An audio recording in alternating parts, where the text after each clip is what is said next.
Welcome to the European report here from the heart of the European Union, that is the European Parliament in Brussels. And after a pause of almost 2 years, we are back. And what an amazing 2 years that has been. And with me here in the program, not only to discuss the horrors of the current pandemic, but the horrors of a pandemic that has been going on for much longer, namely anti-Semitism. I have on my right-hand side Katharina von Schnurbein, the EU coordinator on the combat against anti-Semitism and for fostering Jewish life. Welcome back, I should say. And on my left-hand side, Lukas Mandl, member of European Parliament from Austria, and a person who I know feel very strongly on these issues. So you are very much welcome to join us. But given the extraordinary circumstances that we are living in, I can't but start there. How have these 2 years been for someone working in an international institution like the European Commission? What does it mean in terms of effectiveness and efficiency that we are living in this unpredictable time and chaos? Katharina, please, can you summarize 2 years for us? Well, I think on the one side, we've experienced, like so many others, working from home, homeschooling at the same time, trying to juggle a lot of new chores at the same time. On the other side, I have to say there have also been upsides, not only to have the possibility to spend more time with the family, but also through the Zoom meetings to which we've all got used, and some of us also a bit tired, it was actually possible to connect with a lot of people. So, in the past, it was not possible to be live in the US and live in Israel on the same day. But now through the different possibilities that we have, actually, I think there has also been an increase of network. And I hope to see some of those people that I saw only on the screen live in the coming months and years. They say that women are better at multitasking than men. I'm not sure if Lukas Mandl would agree. How would you characterize the last 2 years in the European Parliament? Well, actually, a parliament must never be shut down. That's important, especially in times of crisis. Parliamentary work has to go on, and it went on, actually, during these 2 years, and it still have to go on during difficult times we still live in. And we consider and have to consider on behalf of the citizens our work as crucial for overcoming that crisis. And I praise all the colleagues who did their utmost to go ahead with their parliamentary work during these times. Yes, thank you. And going from one pandemic to another, and the name of that pandemic is anti-Semitism, and as far as I know, we haven't found any vaccine against this, as some call it, the world's oldest hatred. But a lot has happened. And let me give some context. Given that I have been working here on these issues since 2003, so you may ask yourself what has happened during these 18 years. And I would mention 3 milestones. The first actually being in 2004, when the Commission President at that time, Romani Prodi, called together a crisis summit. The next milestone in 2015, and that was the nomination of you, Katharina von Schnurbein, as the EU coordinator against anti-Semitism. And the milestone in 2021, the reason why we are here, is that the EU adopted a strategy on combating anti-Semitism and fostering Jewish life. Why do we need an EU strategy on combating anti-Semitism? Katharina. Well, I think in a way you've already answered it. The fact that we have seen such an increase of the different forms of anti-Semitism, the fact that it is expressed much more overtly and much more perniciously in a way, that it comes no longer only from the very fringes of society, but really also from within the center of society. The fact that there is an everyday type of anti-Semitism towards Jewish people in Europe And the fact also that during the pandemic, we have seen a significant increase of conspiracy myths and age-old ideas in a way, in particular online, but also offline in demonstrations, that can even be dangerous, as we saw with regards to the attack on the synagogue in Halle, where the perpetrator thought that Jews helped Muslims to come to Europe to replace Europeans and therefore should be killed. So, all of these circumstances made it that the Commission said it is not only necessary, it's really our duty to make sure that on a European scale we work together with the member states, with civil society, with cities and all different kinds of players to ensure that anti-Semitism is pushed back. In fact, we say in the strategy when we want to bring anti-Semitism to an end. I know it's a very high goal, but I worked for a commissioner once who said if you don't have the highest goals, you are not even going to achieve the next step. So we have to have this goal to make sure that Jews have a future here in Europe and they see for themselves a future and for their children. Because we know that whenever Jews left Europe, it was actually bad for Europe also, for democracy, for our values. Yeah, absolutely. And Lukas, Mandl, what would you say will be the role for the European Parliament in implementing, if you wish, this EU strategy? What has been done so far and what is planned for in the pipeline, so to speak? The European Parliament always has to act on behalf of the citizens. It's the only directly elected chamber, as we all know, among all the European Union institutions. And that's why it has also to be in the forefront when it comes to fighting anti-Semitism.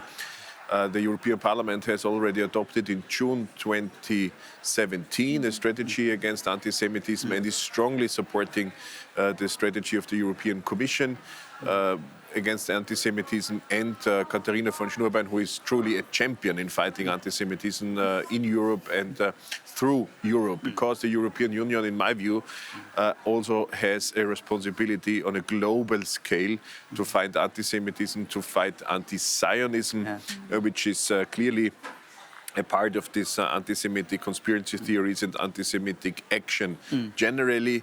And we have a lot to do to the inside, but we also have a lot to do to the outside. And the European Parliament, namely especially the group of the Transatlantic Friends of Israel, which I have the privilege to head in this very parliament, which is multi-partisan and also interparliamentary. Especially this group has a specific obligation to contribute to EU foreign policy when it comes to fighting anti-Semitism and anti-Zionism. Excellent, excellent. And I can only repeat what you just said, that we have one of the champions in combating anti-Semitism here in the program. And I think I sent an email to you, Katharina, when the strategy was released, and we released a press release, and we said, we feel proud to be EU citizens today because given the role that the EU has taken to combat anti-Semitism, and as you said, also globally. But looking at the specifics and hard data, where do we see, anti-Semitism today is very complex, but can you give us some numbers, statistics? Where does it happen? Are there countries that have less incidents? And could you break it down a little bit for the viewers? Yes, so overall, we know from our survey that 9 out of 10 Jews see anti-Semitism on the rise, and even every second European in general. So there is definitely a perception among general population as well that anti-Semitism is growing. With regards to concrete numbers, it's very complicated, and you are touching a very sensitive issue, which we hope to actually improve through the strategy as well, because every year the Fundamental Rights Agency collects from member states the incidents that they record based on their own statistics. And some countries still send in, after 10 years, 0 incidents every year. And it, of course, unfortunately, cannot be true. We see that, for example, Germany has a very high figure. This is not because Germany has necessarily more anti-Semitism. It is just because they have developed methodologies that give trust to victims to actually go and report an incident that happens to them. At the moment, we have, on a European average, about 80% of underreporting. So what we actually see is only the tip of the iceberg. Victims don't have trust. They don't want to have to explain that, you know, if there is an Israel-related anti-Semitic incident, why this was anti-Semitic and not maybe a political expression, which can, at the moment, very often when there is a anti-Semitic incident related to Israel, it ends in this category of political hatred. You know, so I think all of this is very important, and one thing we want to do is create a European-wide methodology that will help to make anti-Semitism visible, because in order to fight it, we need to know, where it sits exactly, how it affects also the Jewish communities. So while we, of course, have some figures and so on, I don't want to pin things down to the exact numbers, because they do not reflect the environment of anti-Semitism that Jews actually perceive. And this, by the way, includes also anti-Semitic incidents that are below the legality threshold. So, you know, they are not necessarily illegal, but the speech someone receives can still be perceived as harmful. So we need to work with civil society and the police and those who record the incidents in order to improve the situation. You mentioned perhaps a little cryptically that there are donations who have 0 incidents of anti-Semitism. I don't presume that you have the liberty of naming and shaming. It is in the report, but you know, also they change a bit over time. But it's usually the smaller countries. It is also countries where there are smaller Jewish communities. And countries where the link between the Jewish community and the state authorities is not necessarily very close. We have tried to bring together national authorities with Jewish communities here in a working group. And after the first meeting in June 2019, which was on security of Jewish communities, one of the Jewish representatives came up to me and said, I had more time on this one day in Brussels with my authorities than I ever had in my capital. So I think there has been, by the way, a lot of progress in member states to try to remedy the situation. But the effect is not yet there and not yet felt. Okay, fair enough. And Lukas, Mandl, again, looking at the role of the European Parliament, and we know it's a very diverse group of members from all spectrums of political ideologies and convictions.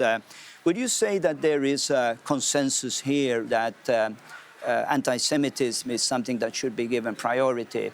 And that there is a consensus also perhaps in relation to the IRA working definition, as Katharina just said, in order to defeat it, we need to define it. How would you describe the atmosphere in this European Parliament yourself? Well, I would say among the Transatlantic Friends of Israel group, there is clearly a consensus as well on the definition and on the priority of fighting anti-Semitism. There is, I would hope for, at least a majority among the colleagues, all the parliamentarians in the European Parliament who want to fight anti-Semitism and who agree with the definition. But not each and everybody is doing it that way. There are far left and far right colleagues, especially, who actually join ideologies which doubt, for example, the right of Israel to properly defend its interest, as each and every state among the United Nations and each and every state on the planet would be supported by, especially when it's a democratically organized, rule of law-based state as Israel is. But we should not only speak about, let's say, the issues where we have to fight anti-Semitism, we also should speak about the issues where proper dwelling for Jews, as Katharina von Schnurbein already has mentioned, within Europe, but all over the world, and especially, of course, in the only Jewish state on the planet, in Israel, must happen and must be possible and must be established in the future. And here the European Union has a lot to do. The Association Council with Israel has not convened for a very long time. The association agreement is outdated by far. And this is happening in times when confrontation all over the world is rising by different powers. And when we clearly, as European Union, need a strong partner, and Israel is our only partner, democratic and rule of law-based partner in the Middle East. That's why I support Commissioner Vahili, who has said he wants to reconvene the Association Council, but it has not yet happened. I don't know why. We should ask him each and every day why it has not yet happened, and maybe there are other members of the European Commission, or maybe in the Council, the one or the other member state, which have to be convinced as soon as possible to make everything happen that the Association Council with Israel can reconvene, and we will have a new association agreement. There's a lot to do in fighting anti-Semitism and anti-Zionism, but also in the field of economy, especially in the field of research and innovation, in the field of technology, in the field of youth exchange, and of course in the field of security, where Israel is a great security provider, not only for itself, but for us in our daily life when it comes to fighting terrorism, when it comes to Israeli intelligence, which is of utmost importance also for the proper dwelling of all Europeans and the security here in Europe. Yeah. I couldn't agree more, and anything else would be a big surprise leading an organization such as European Coalition for Israel. But, and we will come back to this issue in future programs where I'd like to elaborate even more on that dynamics. But if we focus on the EU strategy and we're looking at anti-Semitism specifically, and you mentioned rightly so the rise of conspiracy theories of different flavors. What seems to unite them all is that at the end of the day, behind every conspiracy, there's a Jew. Something that we've seen, coming back to, for some a rather controversial topic on the vaccine and anti-vaccine, and we've seen demonstrations in Brussels and in Amsterdam, in other countries. And we also seen the use of the Jewish star, the yellow star, as a way of saying that, listen, now we're back to the 1930s, and this is comparable to what happened in the 1930s. Katharina, as the EU coordinator against anti-Semitism and for fostering Jewish life, what are your reactions and what would be your recommendations as in your position? Would you go as far even to say that, this should be banned or should be looked into?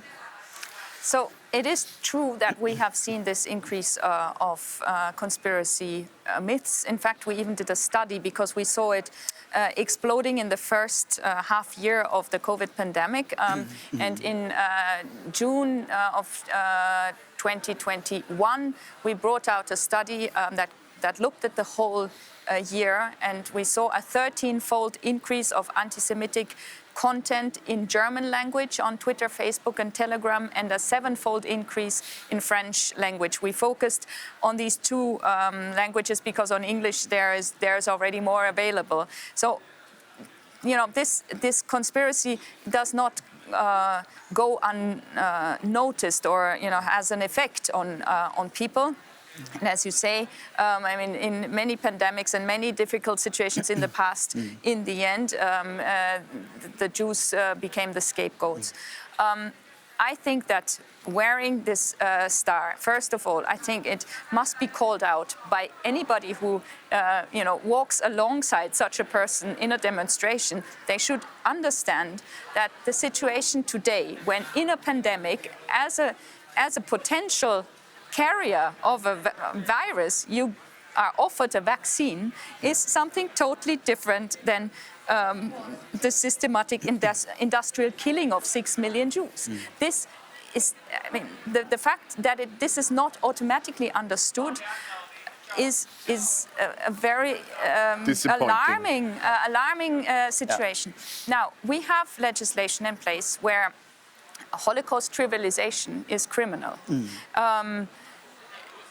It is for courts to judge in how far this concrete, wearing a Star of David, saying unvaccinated, whether this is trivialization or not. But I believe there is a moral responsibility also of politicians to call this out.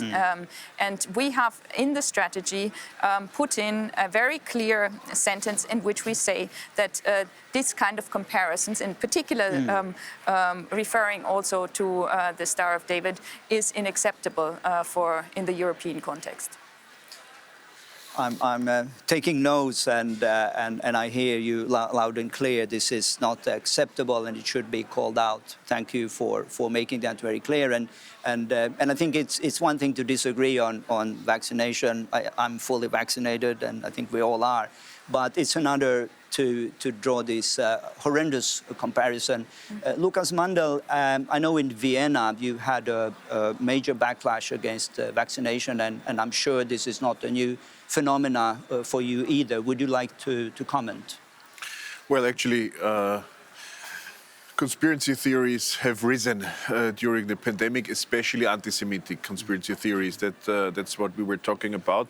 But also the overall picture shows more and more conspiracy theories, and this applies especially during these days and weeks to vaccinations. That's true in my home country, that's the case, but all over Europe and in many places of the world it's the case, and it's alarming, as Katharina von Schnurbein has stated. It's disappointing that this happens.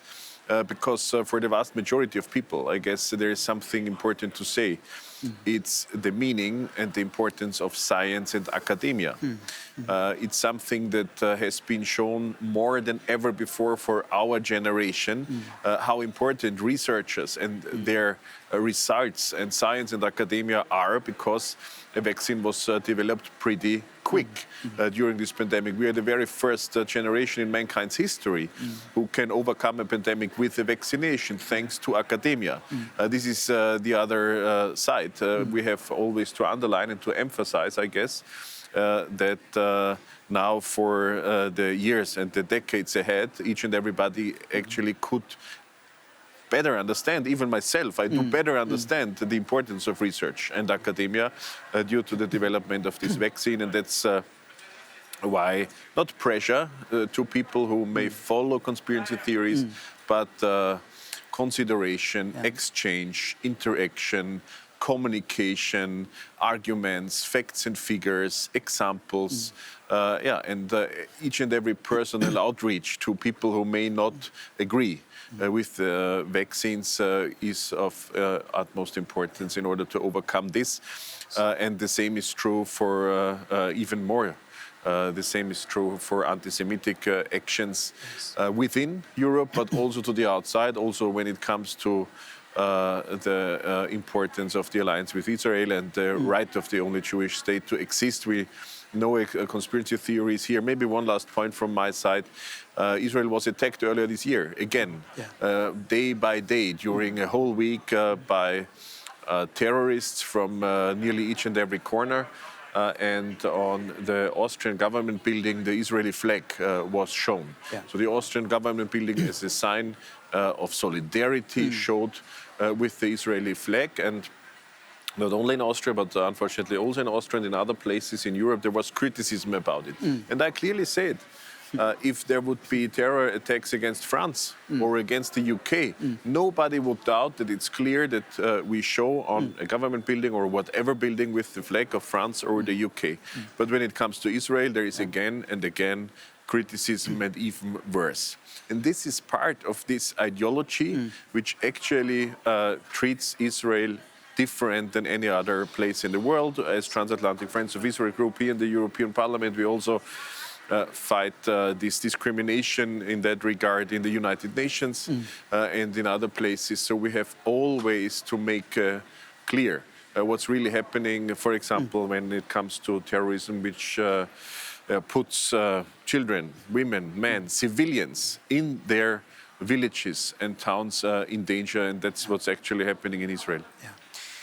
We just have a few minutes left, and I would like to focus on something very concrete because today anti-Semitism can come in very different shapes and forms, and it's often nuanced, and you would say it has nothing to do with anti-Semitism.